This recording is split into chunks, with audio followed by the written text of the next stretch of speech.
জাতীয় সঙ্গীত ও পতাকা উত্তোলনের মাধ্যমে চুয়াডাঙ্গায় বিএনপির দ্বিবার্ষিক সম্মেলনের উদ্বোধন। ভার্চুয়ালি যোগ দেবেন তারেক রহমান। জুলাই গণ অভ্যুত্থানে আহত বাবুকে উন্নত চিকিৎসার জন্য পাঠানো হলো থাইল্যান্ড। গুলিবিদ্ধ হওয়ার পর দুটি হাসপাতালে ভর্তি ছিলেন প্রায় 3.5 মাস। ব্রাশ করাতে আমার ছেলের এখান থেকে দুটা ভাস্তি হয়ে খাদ্য নালী ছিদ্রি হয়ে গেছে। ওনাকে উচ্চতর চিকিৎসার জন্য থাইল্যান্ড ব্যাংকক ভেজিস্তান হসপিটালে নিয়ে যাওয়া হচ্ছে। বরিশাল বিভাগে চলছে জুলাই স্মৃতি ফাউন্ডেশনের কার্যক্রম।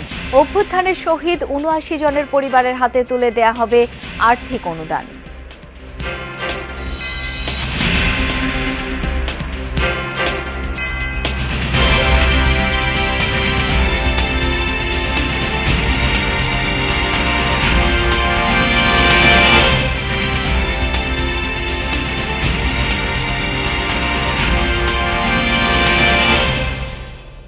চোদ্দ বছর পর চুয়াডাঙ্গায় চলছে জেলা বিএনপির দ্বিবার্ষিক সম্মেলন। প্রধান অতিথি হিসেবে ভার্চুয়ালি যুক্ত থাকবেন বিএনপির ভারপ্রাপ্ত চেয়ারম্যান তারেক রহমান। সকাল 10:30 নাগাদ টাউন ফুটবল মাঠে সম্মেলনের উদ্বোধন করেন বিএনপি মহাসচিব মির্জা ফখরুল ইসলাম আলমগীর। জাতীয় সঙ্গীতের পর উত্তোলন করা হয় জাতীয় ও দলীয় পতাকা। সম্মেলনে 808 জন কাউন্সিলর ছাড়াও উপস্থিত রয়েছেন 13,000 নেতাকর্মী।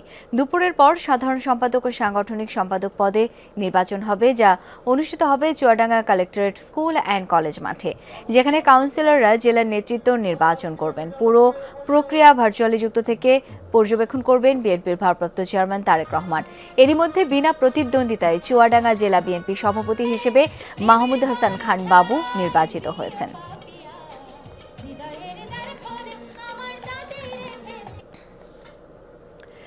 দর্শক, এই বিষয়ে আরো বিস্তারিত জানবো। সহকর্মী সাইফুদ্দিন রবিন সেখানে রয়েছেন। রবিন, এই মুহূর্তের আনুষ্ঠানিকতা সম্পর্কে জানতে চাই, কখন নাগাদ ভার্চুয়ালি কথা বলতে পারেন ভারপ্রাপ্ত চেয়ারপারসন তারেক রহমান, সেই বিষয়ে কি তথ্য আছে?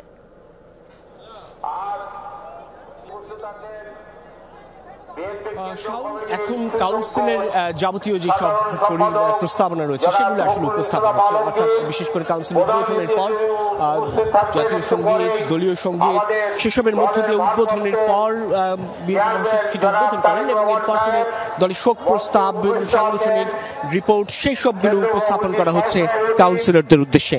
প্রায় আপনি যেমন বলছিলেন যে প্রায় 13,000 কাউন্সিলর এবং ডেলিগেট সদস্যরা মিলে এই কাউন্সিলে যুক্ত হয়েছেন এবং 14 বছর পর মূলত চুয়াডাঙ্গা জেলা বিএনপির এই দ্বিবার্ষিক কাউন্সিল অনুষ্ঠিত হচ্ছে, যেটি চুয়াডাঙ্গার রাজনীতিতে একটা গুরুত্বপূর্ণ মাইলফলক হিসেবেই দেখছেন প্রত্যেকেই। এবং দলের ভারপ্রাপ্ত চেয়ারম্যান তারেক রহমান প্রধান অতিথি হিসেবে যুক্ত থাকবেন। বিএনপি মহাসচিব মির্জা ফখরুল ইসলাম আলমগীর উদ্বোধক এবং বিএনপির ভারপ্রাপ্ত চেয়ারম্যান কিন্তু এই প্রথম অধিবেশন, অর্থাৎ উদ্বোধনী যে অধিবেশনটি রয়েছে দুপুর 1:30 পর্যন্ত যেটি অনুষ্ঠিত হবে।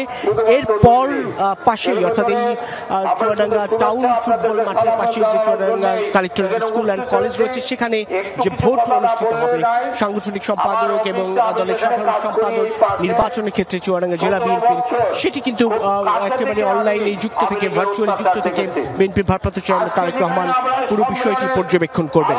এবং একেবারে তৃণমূলের নেতৃত্ব নির্বাচনে গণতান্ত্রিক প্রক্রিয়া কিংবা কাউন্সিলের মতো বিষয়, এটি বিএনপির রাজনীতির জন্য এক ইতিবাচক হিসেবে দেখছেন স্থানীয় সুশাসনের নেতৃবৃন্দ এবং সেই সঙ্গে স্থানীয় তৃণমূলের নেতাকর্মীরাও। তাদের বক্তব্য হচ্ছে দীর্ঘদিনের যে বিগত দিনগুলোর যে আন্দোলন সংগ্রাম, সেই সংগ্রামে যাদের ত্যাগ, তিতিক্ষা, নির্যাতনের শিকার হওয়া এবং তারা একটা প্রতিদ্বন্দ্বিতামূলক ব্যবস্থার মধ্য দিয়ে গণতান্ত্রিক প্রক্রিয়ায় নিজেদের নেতৃত্ব নির্বাচনের একটা সুযোগ পাবেন এই কাউন্সিলের মধ্য দিয়ে, এমন প্রত্যাশাটাই করছেন তারা। রবিন, অনেক ধন্যবাদ আপনাকে। জুলাই গণ অভ্যুত্থানে গুলিবিদ্ধ হওয়া আহত মোহাম্মদ বাবুলকে উন্নত চিকিৎসার জন্য পাঠানো হচ্ছে থাইল্যান্ডে। সকালে স্বাস্থ্য অধিদপ্তরের তত্ত্বাবধানে তাকে বিমানবন্দরে নেওয়া হয়। 11:20 ঢাকা থেকে ব্যাংককগামী একটি ফ্লাইটে বাবুলকে নিয়ে রওনা হয় তার পরিবার। আহত বাবুলের বাবা জানান, 20 জুলাই গুলিবিদ্ধ হয় তার ছেলে। সেদিন তাকে ভর্তি করা হয় মুগদা মেডিকেল কলেজ হাসপাতালে। 1 মাস চিকিৎসার পর নেওয়া হয় বিএসএমএমইউতে। অবস্থা গুরুতর হওয়ায় অন্তর্বর্তী সরকারের কাছে উন্নত চিকিৎসার জন্য আবেদন করে বাবুলের পরিবার। এরই ধারাবাহিকতায় তাকে থাইল্যান্ডে পাঠানো হচ্ছে। এখন পর্যন্ত আহত 7 জনকে চিকিৎসার জন্য বিদেশে পাঠানো হলো। ওই টাইমে এটা আক্রমণ করে ওকে করছে ব্রাশ ফায়ার, ব্রেস্ট ফায়ার করাতে আমার ছেলের এখান থেকে দুটা ভাস্তি হয়ে খাদ্যনালী ছিদ্রি হয়ে গেছে। উনি 20 জুলাই গুলি খেয়েছিল পেটে। এখন এখানে আইসিইউতে ছিল 5 দিন বিএসএমএর, আর এর আগে থেকেও ভর্তি ছিল। এখন ওনাকে উচ্চতর চিকিৎসার জন্য থাইল্যান্ড ব্যাংকক বেজিস্তান হসপিটালে নিয়ে যাওয়া হচ্ছে।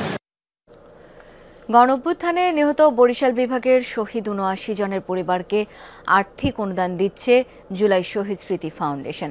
বেলা ১২টায় বরিশাল শিল্পকলা একাডেমি মিলনায়তনে শুরু হয় আনুষ্ঠানিকতা। এ সময় প্রত্যেক শহীদ পরিবারের হাতে ৫ লাখ টাকার চেক তুলে দেওয়া হবে। সংশ্লিষ্টরা জানান, শুধু এককালীন অনুদান নয়, পর্যায়ক্রমে শহীদ পরিবারদের পুনর্বাসনের কার্যক্রমও শুরু করা হবে। অনুষ্ঠানে জুলাই শহীদ স্মৃতি ফাউন্ডেশনের পক্ষ থেকে সাধারণ সম্পাদক সার্জিস আলম, প্রধান নির্বাহী মীর মাহবুবুর রহমান স্নিগ্ধ, বৈষম্য বিরোধী আন্দোলনের সমন্বয়ক মাহিন সরকার সহ অন্যান্যরা উপস্থিত রয়েছেন। দর্শক, বরিশালে জুলাই শহীদ স্মৃতি ফাউন্ডেশনের কার্যক্রমের বিষয়ে আমরা আরও জেনে নিতে চাই। সেখানে রয়েছেন সহকর্মী কাউসার হোসেন। কাউসার, শহীদ পরিবারের হাতে আর্থিক অনুদান তুলে দেওয়া হয়েছে কিনা, পরিবারের সদস্যরা কি বলছেন?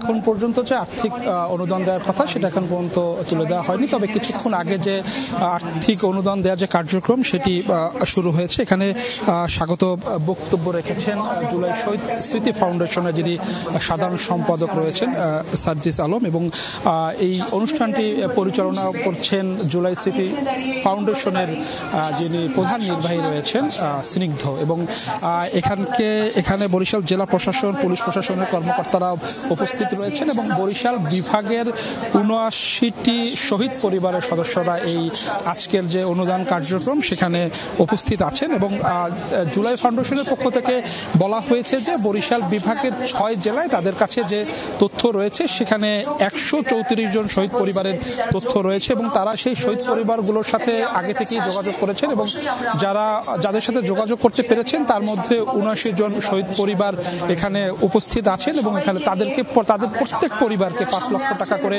প্রাথমিক অনুদান দেওয়া হবে। এবং এখানকার জুলাই স্মৃতি ফাউন্ডেশনের যারা রয়েছেন তারা স্পষ্ট করে বলেছেন যে এই যে অনুদান কার্যক্রম এটা আসলে শুরু, এটা শেষ নয়, এবং এই কার্যক্রম শেষ হলে পর্যায়ক্রমে যারা শহীদ হয়েছেন সেই শহীদ পরিবারকে ৩০ লক্ষ টাকা করে অনুদান দেওয়ার একটা কার্যক্রম শুরু হবে। এবং তারা বলছেন যে শুধু আর্থিক নয়, যাতে তারা আসলে একটি নিরাপদ জীবনযাপন করতে পারে এই শহীদদের পরিবার, সেক্ষেত্রে প্রত্যেক পরিবারকে একজনকে সরকারি চাকরি দেওয়ার যে প্রতিশ্রুতি সেটি নিয়ে অন্তর্বর্তীকালীন যে সরকার রয়েছে সরকারের সাথে আলোচনা করার কথা জানিয়েছে। কাউসার, অনেক ধন্যবাদ আপনাকে। রাজনীতিতে জন আকাঙ্ক্ষার প্রতিফলন নিয়ে গোলটেবিল বৈঠকের আয়োজন করেছে ডেমোক্রেসি ইন্টারন্যাশনাল বাংলাদেশ ও যমুনা টেলিভিশন। সরাসরি চলে যাচ্ছি সেই আলোচনায়। জনসম্পৃক্ততা মানে হচ্ছে জনগণ সম্পৃক্ত একটা দ্রবণ কখন হয়, যখন চিনি আর পানি এমনভাবে মিশে যে দুটাকে আলাদা করা যায় না। ফলে রাজনীতিরকে এমনভাবে হতে হবে যে জনগণের সাথে সে এমনভাবে মানে মিশে যাবে, জনগণের কথাকে এমনভাবে তুলে আনবে যেটা আসলে জনগণ আর তার ভেতরে কোনো ভেদরেখা থাকবে না। এই জায়গাটাতে রাজনৈতিক দলগুলোকে পৌঁছাতে হবে। যারা পাওয়ার পলিটিক্স করছেন মূলত তারা কিন্তু আসলে এই জায়গাটাতে কতটুকু আসতে পারছেন সেটাও আরেকটা বিষয়। সেই জায়গাটাতে আমরা পাওয়ার পলিটিক্স ওই জায়গা থেকেই করতে চাই যে জনগণের ক্ষমতায়ন, জনগণের জিতলেই আসলে আমরা জিতবো, সেই জায়গায় যেতে চাই। অনেক ধন্যবাদ। Khan Mohammad Rabiul Alam. Thank you very much. সরাসরি ছিলাম গোলটেবিল বৈঠকে, যেখানে ডেমোক্রেসি ইন্টারন্যাশনাল বাংলাদেশ ও যমুনা টেলিভিশন যেটি আয়োজন করেছে। ৭ দফা দাবিতে সমাবেশ করছে রিকশা, ব্যাটারি রিকশা, ভ্যান ও ইজি বাইক সংগ্রাম পরিষদ। এক সপ্তাহের মধ্যে দাবি না মানলে ৩০ নভেম্বর সারা দেশে সংহতি সমাবেশের ঘোষণা দিয়েছে তারা। সকালে জাতীয় প্রেস ক্লাবের সামনে আয়োজিত সমাবেশে ৭ দফা তুলে ধরে সংগ্রাম পরিষদের নেতাকর্মীরা। তাদের দাবিগুলোর মধ্যে রয়েছে নীতিমালা অনুযায়ী ইজি বাইক, রিকশা সহ ব্যাটারি চালিত যানবাহনের নিবন্ধন, চালকদের লাইসেন্স এবং রুট পারমিট প্রদান, কারিগরি ত্রুটি সংশোধন করে ব্যাটারি চালিত যানবাহনের আধুনিকায়ন, গণঅভ্যুত্থানে হতাহত সব শ্রমিকের ক্ষতিপূরণ নিশ্চিত করতে হবে, বিদ্যুৎ চুরি এবং অপচয় বন্ধে চার্জিং স্টেশন স্থাপন করতে হবে, সব শ্রমিকদের জন্য আর্মি রিটায়ারেশন, পেনশন ও বিনামূল্যে চিকিৎসা ব্যবস্থা করতে হবে।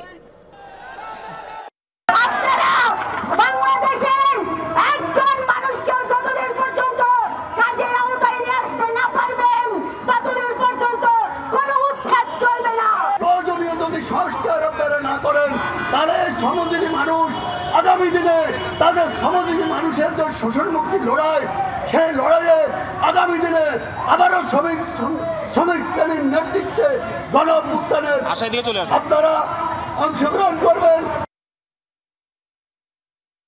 GPH কোয়ান্টাম B600TR বাংলাদেশের উচ্চ শক্তি সম্পন্ন একমাত্র রড।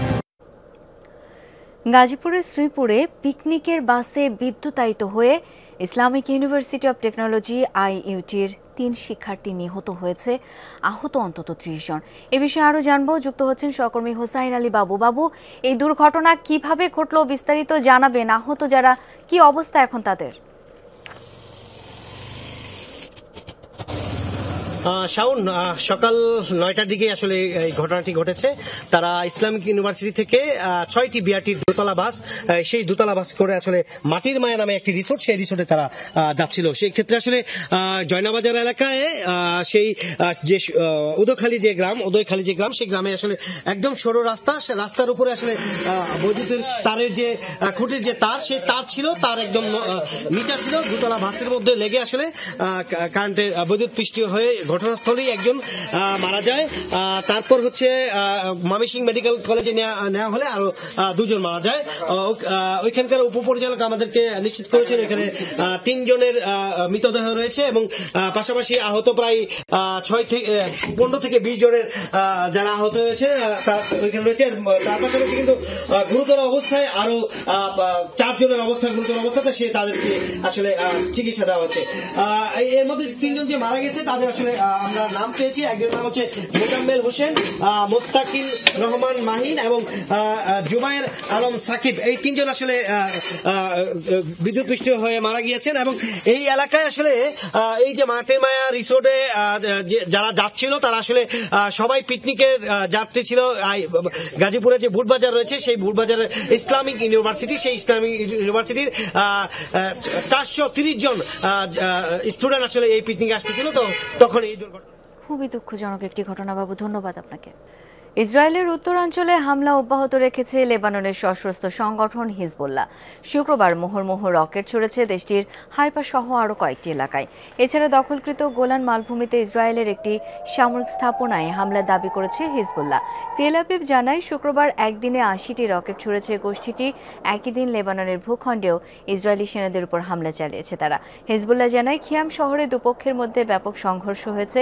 দেইর মিমাস এলাকায় ইসরায়েলের সেনাদের লক্ষ্য করে কামান থেকে গোলা ছুড়েছে তারা। হিজবুল্লাহ জানায়, ইসরায়েলি সেনাদের লক্ষ্য করে লেবাননের আল জেবাইন শহরেও রকেট হামলা চালিয়েছে তারা। যুক্তরাজ্যে প্রবেশ করলে গ্রেপ্তার হতে পারেন ইসরায়েলি প্রধানমন্ত্রী বেনিয়ামিন নেতানিয়াহু, এমন ইঙ্গিত দিয়েছে লন্ডন। 10 নং ডাউনিং স্ট্রিটের এক মুখপাত্র বলেন, আন্তর্জাতিক অপরাধ আদালত ICCর নির্দেশ ও আইনি বাধ্যবাধকতা মেনে চলবে ব্রিটিশ প্রশাসন। ইসরায়েলের সাথে স্বাভাবিক সম্পর্ক, সব ধরনের যোগাযোগ রক্ষা করবে লন্ডন, এমন মন্তব্যও করেন। তবে এই বিষয়ে বিস্তারিত আর কিছু জানানো হয়নি। গাজায় ইসরায়েলের চলমান আগ্রাসনের জেরে গত বৃহস্পতিবার বেনিয়ামিন নেতানিয়াহু সাবেক প্রতিরক্ষা মন্ত্রী ইয়োব গ্যালান্টের বিরুদ্ধে গ্রেপ্তারি পরোয়ানা জারি করে আন্তর্জাতিক অপরাধ আদালত ICC। 2001 সালের এক চুক্তি অনুযায়ী ICCর নির্দেশ মেনে চলার বাধ্যবাধকতা রয়েছে সদস্য দেশগুলোর। আর এই ছিল যমুনা নিউজে। ধন্যবাদ এতক্ষণ সাথে থাকার জন্য।